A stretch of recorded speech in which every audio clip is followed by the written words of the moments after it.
राष्ट्रपति से जो उम्मीद की जाती है उससे हटकर एक राजनेता की तरह राज्यपाल बिहेव कर रहे हैं, जिसके वजह से कई बार ये सवाल उठाए जाते हैं कि राज्यपाल की भूमिका क्या होनी चाहिए। और इसी का फैसला सुप्रीम कोर्ट ने कहीं ना कहीं किया हुआ है कि आप एक संवैधानिक पद जरूर है, लेकिन आप राजनेता की तरह बिहेव नहीं कर सकते। कुल मिलाकर कई सारे सवाल इससे खड़े होते हैं और जब उपराष्ट्रपति इस पर बात करते हैं तो अब उसका रिबटल भी कांग्रेस की तरफ से आया हुआ है। इन सारे मुद्दों पर चर्चा होगी। हमारे साथ इस वक्त रतन शारदा संघ विचारक इस चर्चा में शामिल होंगे। एडवोकेट महिमा सिंह प्रवक्ता है कांग्रेस की, वो इस चर्चा में शामिल होंगी। मलुक नगर जनरल सेक्रेटरी है राष्ट्रीय लोकदल के प्रवक्ता, वो भी इस चर्चा में शामिल होंगे। अमिताभ सिन्हा वकील है सुप्रीम कोर्ट में, वो भी इस चर्चा में शामिल होंगे। श्याम प्रकाश पुरोहित टीएमसी के नेता है, वो भी इस चर्चा में शामिल होंगे। ममता बनर्जी और गवर्नर का या खास करके बंगाल की सरकार और राज्यपाल के बीच की लड़ाई काफी चर्चा में रही है और आज भी हमने देखा कि मुर्शिदाबाद में सरकार के मना करने के बावजूद राज्यपाल वहां पर गए थे। इसको लेकर कई बार चर्चा होती है और इस चर्चा में थोड़ी देर में जस्टिस एन मित्तल, पूर्व जज इलाहाबाद हाईकोर्ट, वो भी इस चर्चा में शामिल होने जा रहे हैं। लेकिन शुरुआत करते हैं हम कांग्रेस से, क्योंकि कांग्रेस ने इस पर कई सवाल उठाए हुए हैं। देश के उपराष्ट्रपति कहते हैं कि कहीं ना कहीं सुप्रीम कोर्ट या अदालत ओवरस्टेप कर रहा है, उनकी जो जिम्मेदारी है उससे बाहर निकलकर राष्ट्रपति को आदेश दे रहे हैं, आर्टिकल 142 का गलत तरीके से इस्तेमाल कर रहे हैं। आपका क्या कहना है, कांग्रेस की भूमिका क्या है इसको लेकर, और ऐसा क्यों हो रहा है, क्यों उपराष्ट्रपति इस तरीके का स्टेटमेंट कर रहे हैं? जय हिंद। साहिल जी, बड़े ध्यान से मैंने उपराष्ट्रपति महोदय के बयान को सुना। उनके बयान को सुनकर के जो दो बातें समझ में आती हैं, पहली बात तो वो एफआईआर वाली बात कर रहे हैं कि जजों के ऊपर एफआईआर क्यों नहीं हो सकती है। अभी हाल ही में जो एक मुकदमा एक दिल्ली हाईकोर्ट के जज का हुआ था, एक तरफ उसकी बात है, दूसरी तरफ वो संविधान के अनुच्छेद 142 को न्यूक्लियर मिसाइल के साथ उसकी तुलना कर रहे हैं। इन दोनों बातों को यदि देखा जाए तो देखिए, सीधी सीधी एक बात समझ में आती है कि भाजपा की जो मंशा है वो मलिन है। भाजपा का संविधान से बैर और संघ का संविधान से बैर तो किसी से छुपा नहीं है। गोलवलकर ने, हेडगेवार ने संविधान को लेकर के क्या क्या कहा था इतिहास में भी और उसके बाद भी क्या क्या होता रहा है। ये लोग तो मनुस्मृति के मानने वाले हैं, 400 पार करके संविधान को भी बदलना चाहते थे। तो जाहिर सी बात है कि 142 अनुच्छेद 142 की बात जब वो कर रहे हैं, जब 370 का फैसला होता है, जब राम जन्मभूमि का फैसला होता है, तब उनको नहीं लगता कि सर्वोच्च न्यायालय का अतिवाद है या सर्वोच्च न्यायालय अकाउंटेबल नहीं है। लेकिन आज जब बात आ गई है उनके गवर्नर्स के अतिवाद की, माननीय नेता प्रतिपक्ष राहुल गांधी जी बार बार इस बात से चेताते रहे हैं कि संघ के और भाजपा के नुमाइंदे बन के आज जो जितने भी राज्यपाल बैठे हुए हैं वहां कॉन्स्टिट्यूशनल मैकेनिज्म का एक शस्त्रीकरण, संवैधानिक मशीनरी का एक शस्त्रीकरण कर दिया गया है। वो हमें तमिलनाडु में देखने को मिला। इसीलिए केंद्र सरकार को और तमाम सरकारों को फटकार मिली, इसीलिए गाइडलाइंस जारी करनी पड़ी सर्वोच्च न्यायालय को। अब दूसरी बात पर आ जाते हैं, जहां वो कह रहे हैं कि एफआईआर क्यों नहीं हो सकती भाई।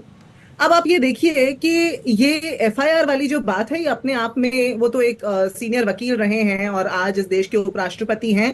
ये बहुत न सिर्फ बचकानी लगती है बल्कि चिंताजनक लगती है जब इस देश के राष्ट्रपति, जो ये जानते हैं कि संविधान अनुच्छेद 124 के तहत और 218 के तहत सुप्रीम कोर्ट और हाई कोर्ट के जजेस के महाअभियोग इम्पीचमेंट का प्रावधान देता है, और यदि वो इस बात से असहमत थे, वो क्या एफआईआर की बात कर रहे हैं। जज को इम्पीच किया जा सकता है और वो इस देश का राष्ट्रपति इस देश के एडवाइस पे कर सकता है। क्यों नहीं किया, क्यों नहीं ले आए ये इम्पीचमेंट के लिए मोशन, क्यों नहीं ले आए। तो कुल मिला के बात ये है साहिल जी, भाजपा को और संघ को ये समझना होगा इस देश के अंदर राजतंत्र नहीं है, अभी तक तो नहीं है, और 400 पार करके ये ला भी नहीं पाए। तो राजतंत्र नहीं है, लोकतंत्र है, लोकशाही है, और लोकशाही में लेजिस्लेचर सबसे बड़ा है, लेजिस्लेचर सबसे बड़ा है।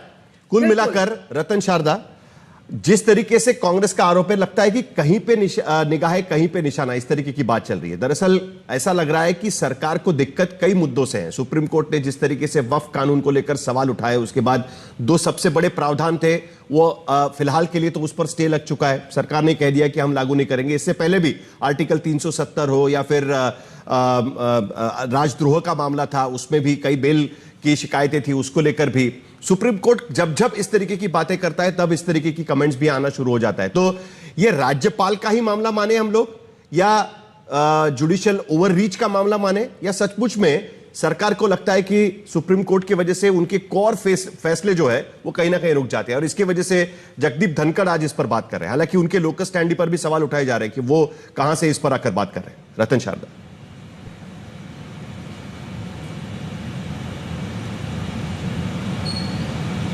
वो घसीटने का जो कांग्रेस का प्रयत्न है बहुत हास्यास्पद है, क्योंकि ये बहस में संघ की जगह नहीं है। राजनीतिक पार्टियां हैं, गब सरकार है। अपने एक तो प्रश्न खड़े किए, मुझे बड़ी हंसी आती है। उन्होंने कहा डॉक्टर हेडगेवार भारतीय संविधान के विरुद्ध थे।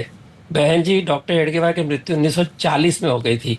कृपया इतिहास पढ़ के आइए, केवल राहुल गांधी के पाठ में मत सिखाइए।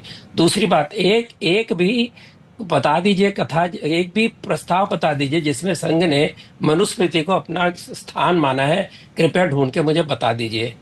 तीसरी बात, जो आप बात कर रही है कानून, ये डेमोक्रेसी की, संघ अकेला खड़ा रहा, 1 लाख लोग उनके जेल में थे, अंडरग्राउंड मूवमेंट चलाई, और आपकी सरकार की फाशिज्म को दूर करने के लिए उन्होंने 19 महीने लगातार प्रयत्न किया। तो आप तो कृपया ये बातें ना करें, आपको शोभा नहीं देती।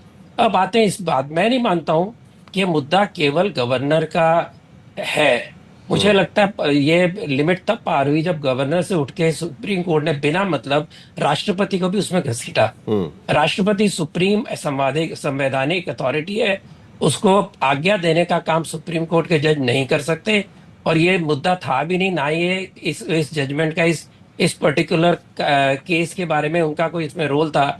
फिर भी जबरदस्ती सुप्रीम कोर्ट ने घसीटा, जिससे पता चलता है कि देयर आर अल्टीरियर मोटिव्स और there is a strange thinking. ऐसा उनके विचार हैं कि हम सरकार के अंदर अपना रोल बढ़ाते चलें, और ये कई बार देखना मिला है।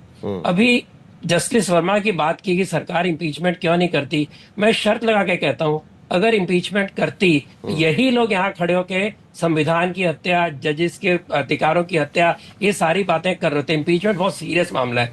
इम्पीचमेंट कोई छोटी मोटी चीज नहीं है। आप लोगों ने धनखड़ जी पे किया था, लेकिन वो तरीका नहीं है इम्पीचमेंट करने का, तो कृपया ऐसी राय ना दें। और 3 जज बेंच बिठाई गई। 3 जज बेंच कौन होते हैं एक आपराधिक मामले को करने वाले डिसाइड? क्या पुलिस का काम नहीं है? एक तरफ कोर्ट पुलिस को लताड़ती है जब वो इंक्वायरी नहीं करती, दूसरी तरफ पुलिस को बाहर रखा गया।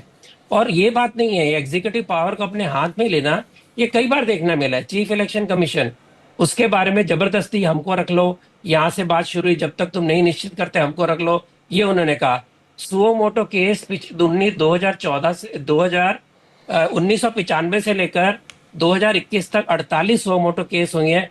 एक भी केस मुझे बता दीजिए जिसके अंदर बंगाल के ऊपर हुए हिंदुओं के अत्याचार के ऊपर एक भी सुओ मोटो एक्शन इस कोर्ट ने लिया होगा। और वक्फ बाय यूजर की जो बात है, ये तो फंडामेंटल नहीं है। 1954 में नेहरू जी लेकर आए थे। वक्फ बाय यूजर का तो कंसेप्ट नहीं था, ना संविधान के अंदर था। उसका मूल मुद्दे में ला रहे हैं जैसे कोई बेसिक स्ट्रक्चर ऑफ कॉन्स्टिट्यूशन तो होता है। कुल मिलाकर रतन शारदा जी, आप यही कह रहे हैं ना? एक मिनट जी जी, आप एक मिनट जी।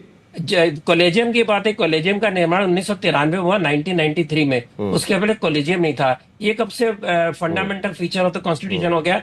यानी अपने लिए अधिकार बढ़ाते जाएंगे और सरकारों के अधिकार काटते जाएंगे। ये कौन सा न्याय है, जरा मुझे बताइए। नहीं तो जरा तो मामला वही है ना कि गवर्नर को आदेश दिया सुप्रीम कोर्ट ने, उससे भी ज्यादा वक्फ के मामले में जिस तरीके से सुप्रीम कोर्ट ने दखलंदाजी की, वही मामला सबसे ज्यादा चुभा होगा ना।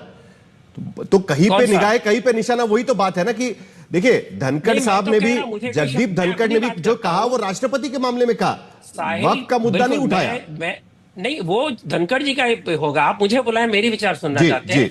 मेरा विचार ये कि जब तक गवर्नर तक बात थी अलग मुद्दा था, बिना मतलब राष्ट्रपति को घसीटना ये बिल्कुल सही नहीं था, ये गलत था। ये वक्फ 1995 के ऊपर कोई बहस नहीं। उसके अंदर ऐसे मुद्दे हैं जो टोटली सरकार संविधान के विरुद्ध है, इसके बावजूद उसकी कोई सुनवाई जरा एक बार लोगों को दिखा देते हैं। उसके बाद तुरंत रातों रात सुनवाई हो गई। कश्मीरियों पे सुनवाई नहीं होती, आउट ऑफ टाइम कहा जाता है, और बाकी हर सुनवाई उनके मतलब 370 को एब्रोगेट करने के बारे में सुप्रीम कोर्ट जब कहती है कि सही किया, तब तो आप कहते हैं कि सुप्रीम कोर्ट ने देखिए कह दिया है। राम मंदिर के मामले में जब सुप्रीम कोर्ट के बेंच ने कहा कि नहीं राम मंदिर वहां पर होना चाहिए, तब तो सुप्रीम कोर्ट का फैसला सही लगता है। लेकिन जब वही सुप्रीम कोर्ट सवाल उठाती है, तब तो उसको लेकर दिक्कत पैदा होती है। लेकिन सबसे पहले जरा आपको दिखाते हैं, क्योंकि संविधान का मामला निकला है, तो कौन सा ऐसा मुद्दा था, राज्यपाल के अधिकार, राष्ट्रपति के अधिकार, उसको लेकर जो सवाल उठाए जा रहे हैं? जरा स्क्रीन पर हम ग्राफिक्स दिखाना चाहेंगे कि किस अनुच्छेद की बात चल रही है।